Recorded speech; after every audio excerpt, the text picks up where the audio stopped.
What does it mean for your life to have purpose? To some, this may seem like an exceedingly simple answer, but to others, it could be paralyzing. To have a purpose is something that people will spend their entire lives striving for. It's of the utmost importance to countless classical philosophers, after all. What are we here for? What should we be doing? And what does it mean to be able to live in the first place? I don't have an answer, and I won't lie, I'm not going to try and present one in this video. To do so would be facetious and pretentious. Your purpose must be personal to you, and neither I nor anyone else can or should tell you what your purpose is. What I do want to talk about is how different video games tackle the idea of creating your own purpose in a world devoid of an inherent one. It may not seem like it at first glance, but video games often tackle this idea of innate purpose, be it through finding purpose in the mundane, through redemption, or through hardship. If I had to distill Breath of the Wild down to its core design philosophy, I'd say that this game is the result of crafting an experience that will give the player as many chances as possible to stop and smell the roses. It's one of the most revolutionary open world games ever made, and easily one of the best examples of how to populate an open world with tasks for a player to do, so your world doesn't end up feeling like a barren waste of gigabytes. And it's in that where I think this game is worth discussing, and for that I'll have to take a step down from the anecdotal seat and give up the chair to someone who had a personal experience with this game closer to that which I'm looking to talk about. My girlfriend loves Breath of the Wild. She's obsessed with the idea of doing everything, to the point where she hasn't really gotten started on finishing Tears of the Kingdom because she can't stand the idea of leaving the world of Breath of the Wild unfinished.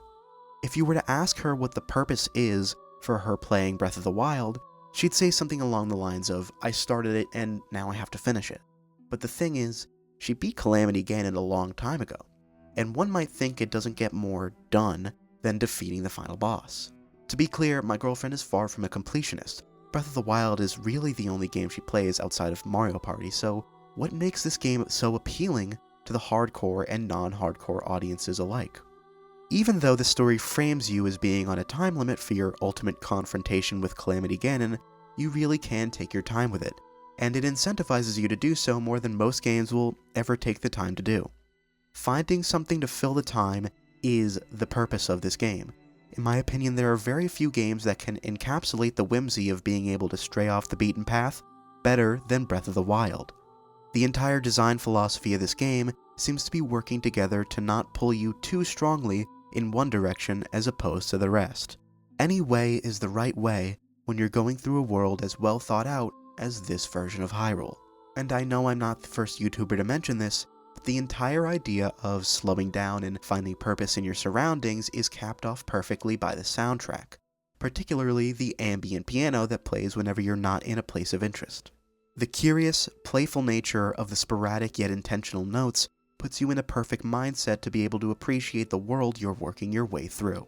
I've spoken in the past about my struggles with slowing down and taking my time with things. Most games, I ignore all the side content and non-required objectives because I simply find it difficult to motivate myself to stray from that main path, and I usually end up taking the path of least resistance, which in 99% of cases is running from main objective to main objective. But I don't get that way with Breath of the Wild. The beauty of this game is that the path of least resistance is always right in front of you, no matter where you're facing. Progress comes not in the form of reaching some antiquated quest marker on your map. Well, okay, maybe it does. But the real purpose that you're meant to glean from this game isn't really in the form of the main story. That's part of it for sure, but this world was crafted for the express purpose of being explored by you, and it would be therefore a shame to leave any rock unturned. After all, you just might find a Korok. In Red Dead Redemption 2, you play as Arthur Morgan, a man by many titles, but most prevalent, outlaw. When you meet him in the beginning of the game, he's after having lived a life of crime, a life of violence and death. But Arthur Morgan isn't an evil man, so long as you don't make him one. I, and most people who play the game, agree that if there were one canon ending, it's saving John with high honor, and when you play the game this way, Arthur's character shows another way one might find purpose: in death. Early in the game, you go to collect a debt for Strauss, and delay all you like, there's no way to make any meaningful progress in the story of this game without fulfilling this request. Anyway, you visit the man's house to collect the debt he owes to Strauss. Arthur beats the man senseless and attempts to make him cough up the money, but money isn't what he coughs up. It's blood. Blood that he spits back in the face of Arthur Morgan, condemning him to death. See, the man was infected with tuberculosis, a fatal diagnosis in 1899, one that Arthur is in turn afflicted with. This isn't obvious right away, but throughout the game it becomes more and more apparent that something isn't right with Arthur, and far later in the story, while riding through Saint Denis, Arthur falls off his horse and is officially diagnosed after being dragged to the doctor by a family he'd taken the time to help earlier in the story. From this moment on, Arthur Morgan truly begins his path towards redemption, having to face his mortality brought to light whether he wanted to live the life he was forced into as a kid. In a strange sense, finding out that he would soon be dead finally gave Arthur some agency in the way he lived his life. In my opinion, there's no quote that encapsulates his journey towards redemption and the way he inevitably feels about his fate at the end than this interaction between him and Charles. During the mission, The King's Son, Arthur opens up to Charles about his diagnosis and the severity of it. Following this, he and Charles have the following dialogue. Any day we can die. We're riding to break an Indian chief's son out of a cavalry fort. We could both die tonight. In a way, it is a gift to know. In a way, you were lucky. Sure don't feel like that. You still have time to make amends. The others, Hosea, Lenny, Sean, all them, they didn't. And what about the Calendar boys? Both killed trying to escape Blackwater? A more vicious pair of bastards than ever was. And that's all they ever were and will be. Maybe. You're lucky. You got the chance to do something better. My guess is maybe that's why you're here now. Either way, just keep your head strong. We're close now. That's all they were, and ever will be. I believe this line stuck closely with Arthur until the end. It's the impetus for his decision to spend what little life he has left getting John and his family to safety. To Arthur Morgan, only in death was he able to find purpose. When faced with his mortality, he found his true self. Facing his death revealed to Arthur the possibility that, though he may not have always been a good man, he has the chance to die as one. And provided you made the right decisions in Arthur's final days, he succeeds. In this ending, Arthur Morgan spends his final moments of life delaying Dutch and Micah so that John and his family can escape. His death is a beautiful moment as he realizes that he's finally fulfilled the purpose he found for himself in his last days. The final example I'd like to talk about is one that's been the most impactful for me personally, because it asks the unsettling, seemingly unanswerable question of what happens when an immortal is without purpose. Dark Souls is a game that lives in infamy for countless reasons. It's the standard for difficulty in the gaming industry and has spawned an entire genre of games that, especially in recent years, has led to some really fantastic titles made by companies other than From Software. But one interesting association that people seem to have with Dark Souls, particularly the first game, is an emotional journey that so many people attribute to it. Just look for yourself. There are countless YouTube videos recounting how the journey through Dark Souls has genuinely saved people's lives. I'm not kidding, please look for yourself. It's astounding how many people attribute this game with realizations of self-worth, or, as one might call it, their purpose. So what is it about Dark Souls, this lonely, hostile game, that gives people these realizations? The first thing you need to know about Dark Souls is that, unlike many modern games, it doesn't try to hold your hand.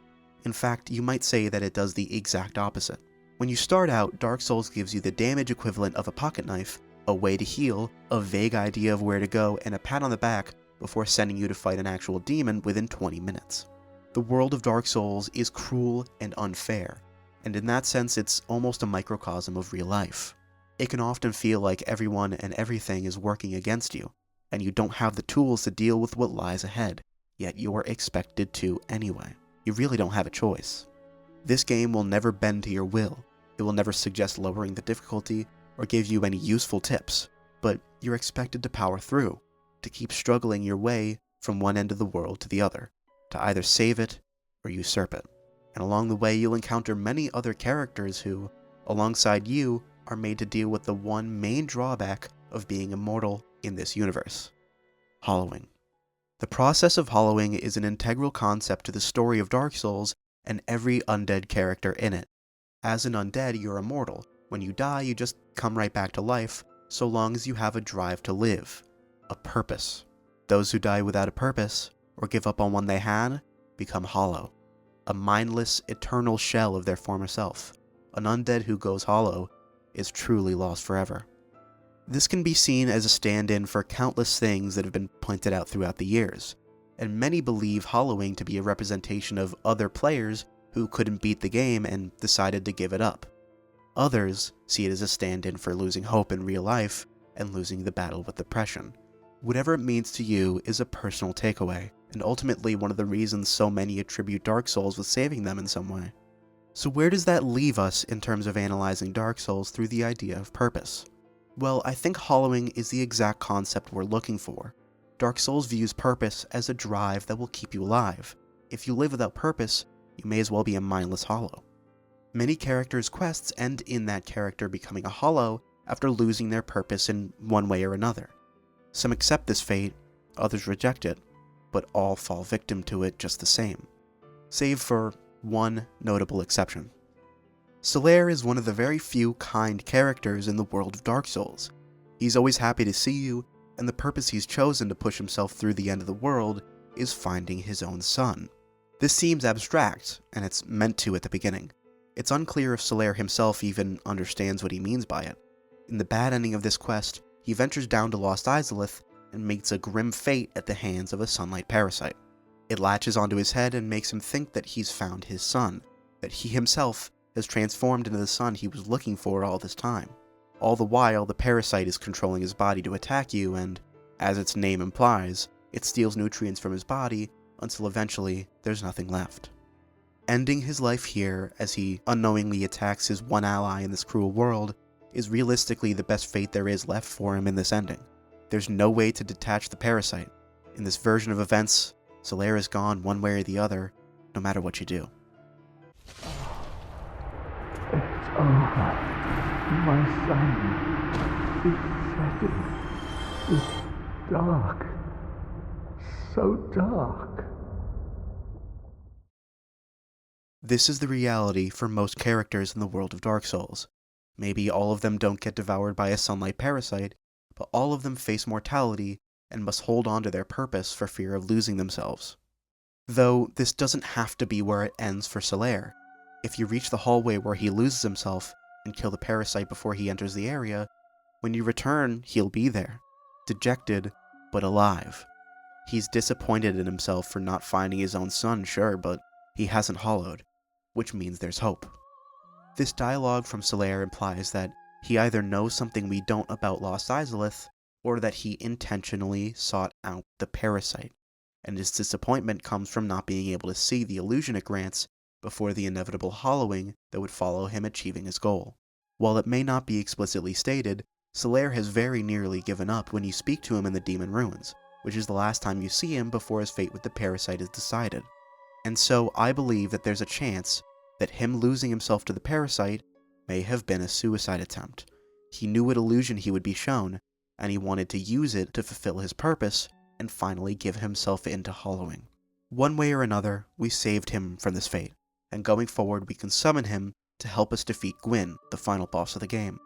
In his own version of the world, I choose to believe that Solaire defeated Gwyn himself using the experiences we've gone through together through the world of Lordran. In helping the Chosen Undead with various bosses throughout the game, Solaire helped us achieve the purpose we sought this whole time. I really would like to believe that when he returns to his own world after helping us defeat Gwyn, Solaire links the fire himself, becoming the son he searched for in his own way. In Dark Souls, losing your purpose is the end. And so the only way for anyone to make it in this cruel world is to forge a purpose for yourself and fight on, no matter what. Now, the key difference between Dark Souls and the previous examples that we've talked about is that, in the case of Breath of the Wild, the purpose that people will find with it has to do with a purpose for spending the game, or spending your time in a more leisurely sense without feeling pressured to make huge leaps in progress to enjoy the game. And in the case of Red Dead Redemption 2, it focuses on the purpose of the life behind the main character, showing a beautiful story that will often connect with players. But in my opinion, what sets Dark Souls apart from these other examples is that it transcends the game itself, and was able to provide players with a purpose to glean for their real lives. And I think that's truly something special. This is a very real-world effect that the game has on real people. It can support and transform the lives of those who play it for the better if experienced in the right context. And of all the games we've discussed here today, I think that's the most important takeaway. These games aren't just a way to fill the time. They can be so much more than that. Gaming as a medium has the ability to create some of the most personal experiences that any form of fiction is capable of.